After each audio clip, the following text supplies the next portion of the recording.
नमस्कार, सुजिस बुलेटिन में आपका स्वागत है। मैं हूं आपके साथ अश्विनी सरोही। एक नजर हेडलाइंस पर। राजधानी जयपुर में कल प्रधानमंत्री करेंगे rising Rajasthan global investment summit का उद्घाटन। 3 दिवसीय इन्वेस्टमेंट समिट में 32 देश ले रहे हैं भाग। मुख्यमंत्री ने जेईसीसी का दौरा कर राइजिंग राजस्थान की तैयारियों का लिया जायजा। व्यवस्थाओं को अंतिम रूप देने के दिए निर्देश। प्रदेश के 39 जिलों में आयोजित हुआ उपराष्ट्रीय पल्स पोलियो अभियान। प्रमुख शासन सचिव ने नौनिहालों को पोलियो खुराक पिलाकर की अभियान की शुरुआत। Rising Rajasthan global investment summit 2024 का आरंभ प्रधानमंत्री श्री नरेंद्र मोदी द्वारा कल राजधानी जयपुर में समिट का उद्घाटन करने के साथ होगा। इस अवसर पर मुख्यमंत्री श्री भजनलाल शर्मा, केंद्रीय मंत्रिमंडल और राज्य मंत्रिमंडल के कई सदस्य, 5000 से अधिक निवेशक, कारोबार और व्यापार जगत के अधिकारी, डेलीगेट्स और अन्य प्रतिभागी मौजूद रहेंगे। इसके अलावा प्रधानमंत्री राजस्थान ग्लोबल बिजनेस एक्सपो का भी उद्घाटन करेंगे। इस कार्यक्रम में मुख्यमंत्री श्री भजनलाल शर्मा राज्य के विकास के लिए किए जा रहे कामों, राज्य सरकार का एजेंडा और अगले 5 वर्षों में राज्य की अर्थव्यवस्था को दोगुना कर 350 बिलियन अमेरिकी डॉलर तक पहुंचाने के लक्ष्य के बारे में चर्चा करेंगे। आपको बता दें कि rising Rajasthan global investment summit से पहले 30 लाख करोड़ रुपए के निवेश प्रस्तावों के लिए एमओयू किए जा चुके हैं। उद्घाटन सत्र में कुछ प्रतिष्ठित उद्योगपति मुख्यमंत्री श्री शर्मा के नेतृत्व में राजस्थान सरकार द्वारा शुरू किए गए प्रमुख नीतिगत सुधारों और उसके जरिए राज्य में आ रहे बदलाव और कारोबार व्यापार जगत की व्यवसायिक क्षमता के बारे में अपने अपने विचार साझा करेंगे। इसके अलावा इस इन्वेस्टमेंट समिट में 32 देशों के प्रतिनिधि शामिल हो रहे हैं, जिनमें 17 देशों की भागीदारी पार्टनर कंट्री के रूप में होने जा रही है। इस 3 दिवसीय राइजिंग राजस्थान इन्वेस्टमेंट समिट के दौरान प्रतिभागी देशों और राजस्थान के बीच सहयोग और साझेदारी को बढ़ावा देने के लिए कुल 8 देशों के लिए कंट्री सेशंस और राउंड टेबल का आयोजन भी किया जा रहा है। भाग लेने वाले 34 देशों में 17 देश इन्वेस्टमेंट समिट के पार्टनर कंट्री हैं। समिट के मुख्य आकर्षणों में उद्घाटन और कंट्री सेशंस के अलावा प्रवासी राजस्थानी कॉन्क्लेव, एमएसएमई कॉन्क्लेव और 12 क्षेत्रों के लिए थीमेटिक सत्र शामिल है।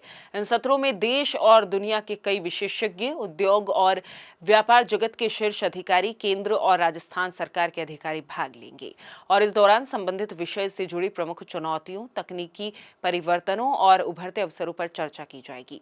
इन्वेस्टमेंट समिट के दूसरे दिन यानी 10 दिसंबर को प्रवासी राजस्थानी कॉन्क्लेव का आयोजन किया गया है, जिसका उद्देश्य दुनिया भर में फैले हुए प्रवासी राजस्थानियों को एक मंच पर लाना और उनके बीच आपसी सहयोग और राजस्थानी होने की भावना को बढ़ावा देना है।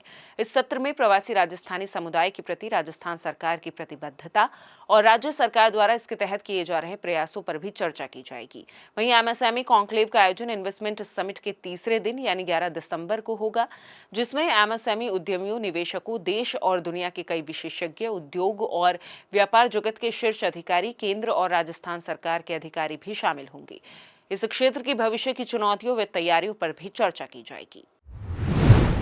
इससे पहले मुख्यमंत्री श्री भजनलाल शर्मा ने शनिवार शाम जयपुर के सीतापुरा स्थित Jaipur exhibition and convention centre का दौरा कर 9 से 11 दिसंबर तक आयोजित होने वाले राइजिंग राजस्थान इन्वेस्टमेंट समिट की तैयारियों का जायजा लिया। उन्होंने अधिकारियों को समिट के आयोजन से जुड़ी सभी व्यवस्थाओं को अंतिम रूप देने और अतिथियों के लिए सर्वोत्तम सुविधाएं सुनिश्चित करने के संबंध में जरूरी दिशा निर्देश दिए। इस दौरान श्री शर्मा ने समिट के मुख्य समारोह स्थल की बैठक व्यवस्था का निरीक्षण किया। उन्होंने मंच पर स्थापित अर्धवृत्ताकार एलईडी स्क्रीन पर विकसित राजस्थान से संबंधित लघु फिल्म का प्रदर्शन देखा। श्री शर्मा ने प्रतिभागी देशों के विशेष पवेलियन और राजस्थान पवेलियन सहित वीआईपी लॉन्ज और विभिन्न सत्रों के लिए बनाए गए हॉल में भी व्यवस्थाओं का जायजा लेकर आवश्यक निर्देश दिए। उन्होंने प्रदर्शनी स्थल पर वेदांता, अडानी, महिंद्रा, जेएसडब्ल्यू एनर्जी सहित विभिन्न औद्योगिक समूहों के एग्जीबिटर्स बूथों, आजीविका स्वयं सहायता समूहों की महिलाओं के लिए बनाए गए स्पेशल जोन का भी निरीक्षण किया। श्री शर्मा ने जेसीसी परिसर का सघन निरीक्षण करते हुए सुरक्षा व्यवस्था के संबंध में उच्च अधिकारियों के साथ चर्चा की। राजस्थान लिख रहा है सौर ऊर्जा से अपने विकास की नई कहानी। हर गांव, हर घर को सौर ऊर्जा से रोशन करने के अपने संकल्प पर मजबूती से आगे बढ़ रहा है राजस्थान। सौर ऊर्जा, पवन ऊर्जा और नई तकनीकों से प्रदेश को पर्यावरण के प्रति सजग बनाया जा रहा है। आप भी राइजिंग राजस्थान के साथ इस क्रांति का हिस्सा बने और राजस्थान को एक हरित भविष्य की ओर ले चलें। ऊपर पंखा चलता है, नीचे मैं सोता हूँ और सोचता हूँ, क्या सचमुच सोलर से पूरा राजस्थान जगमगा सकता है? अरे बेटा, नए राजस्थान में सब हो सकता है, खुद ही देख लो।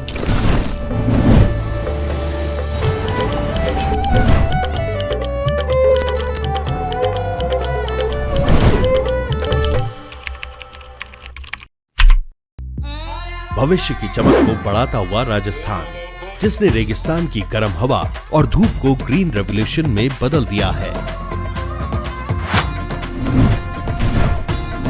और ये नई ऊर्जा नए राजस्थान की उड़ान में मदद करेगी और हर घर को रोशन करेगी। अब पावर कट की चिंता नहीं रहती। राजस्थान की तरक्की समझो नौकरी पक्की। आमदनी हुई दुगनी। सूर्य हमारे यहाँ लगभग साल के 325 दिन अपनी रोशनी देता है, इसलिए राजस्थान सोलर ऊर्जा के लिए एकदम परफेक्ट है। आज प्रदेश के 39 जिलों में उपराष्ट्रीय पल्स पोलियो अभियान आयोजित किया गया। चिकित्सा एवं स्वास्थ्य विभाग की प्रमुख शासन सचिव श्रीमती गायत्री राठौड़ ने जयपुर के गांधीनगर स्थित शहरी आयुष्मान आरोग्य मंदिर में उपराष्ट्रीय पल्स पोलियो अभियान का शुभारंभ किया। श्रीमती राठौड़ ने नौनिहालों को पोलियो की खुराक पिलाई। साथ ही सभी परिजनों से अपील करते हुए कहा कि अपने 5 वर्ष तक के सभी बच्चों को पोलियो की खुराक अवश्य पिलाएं। श्रीमती राठौड़ ने गांधीनगर शहरी आयुष्मान आरोग्य मंदिर का निरीक्षण भी किया और चिकित्सकों व अधिकारियों को जरूरी दिशा निर्देश दिए। आपको बता दें कि इस अभियान के तहत 5 वर्ष तक के करीब 87,50,000 बच्चों को पोलियो की दवा पिलाई जा रही है। अभियान के सफल आयोजन के लिए 46,887 पोलियो बूथ स्थापित किए गए हैं और 59,936 टीमें बनाई गई हैं। इनमें 5,396 ट्रांजिट टीम और 7,653 मोबाइल टीमें भी शामिल हैं। अभियान के पहले दिन बूथ पर 5 वर्ष तक के बच्चों को दवा पिलाई गई और छूटे हुए बच्चों को अगले 2 दिन और जयपुर शहर में अगले 3 दिन घर घर जाकर दवा पिलाई जाएगी। गृह राज्य मंत्री श्री जवाहर सिंह बेढ़म ने शनिवार को राजसमंद जिले के देवगढ़ क्षेत्र का दौरा किया और अर्जुनगढ़ गांव में जनसंवाद कार्यक्रम आयोजित किया। इस दौरान उन्होंने ग्रामीणों की समस्याएं सुनी और संबंधित अधिकारियों को मौके पर ही समाधान के निर्देश दिए। उन्होंने कहा कि जनता की समस्याओं का संवेदनशीलता के साथ तुरंत समाधान सुनिश्चित किया जाए। उन्होंने अर्जुनगढ़ स्थित श्री देवनारायण मंदिर में दर्शन कर आशीर्वाद लिया। इसके बाद सामाजिक समर्पण का परिचय देते हुए एक निर्धन परिवार के घर पहुंचकर भोजन ग्रहण किया और समाज के सभी तबकों को साथ चलने का संदेश दिया। अब देखिए कैसे प्रदेश में मां वाउचर योजना से महिलाओं को मिल रहा है संबल और गर्भावस्था में मिल रहा है गुणवत्तापूर्ण इलाज। मातृत्व हर महिला के लिए सबसे बड़ा सुखद एहसास, जिसे गूंजती है घर में खुशियों की किलकारी। इसीलिए महिलाओं को गर्भावस्था में गुणवत्तापूर्ण चिकित्सा सेवाएं उपलब्ध कराने के लिए राजस्थान की भजन लाल सरकार ले रही है महत्वपूर्ण निर्णय। इसी कड़ी में जयपुर के बिरला सभागार से 17 सितंबर 2024 को पूरे राजस्थान में शुरू की गई मुख्यमंत्री आयुष्मान आरोग्य वाउचर योजना, यानी मां वाउचर योजना। चिकित्सकों द्वारा महिलाओं को गर्भावस्था की दूसरी और तीसरी तिमाही में दी जाती है सोनोग्राफी जांच की सलाह। अब महिलाओं को सोनोग्राफी के लिए नहीं होना पड़ेगा परेशान।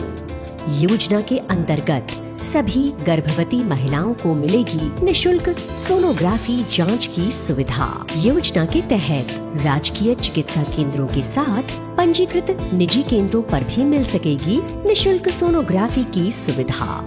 योजना का लाभ उठाने के लिए संबंधित केंद्र के चिकित्सा अधिकारी द्वारा जारी किया जाएगा QR कोड आधारित वाउचर। वाउचर को पंजीकृत निजी सोनोग्राफी केंद्र पर देकर करवाई जा सकती है निशुल्क जांच। हर माह की 9, 18 एवं 27 तारीख को प्रधानमंत्री सुरक्षित मातृत्व दिवस पर गर्भवती महिला को वाउचर के माध्यम से मिलेगी निशुल्क सोनोग्राफी की सुविधा। सुजस बुलेटिन में फिलहाल इतना ही, फिर होगी आपसे मुलाकात, तब तक के लिए नमस्कार।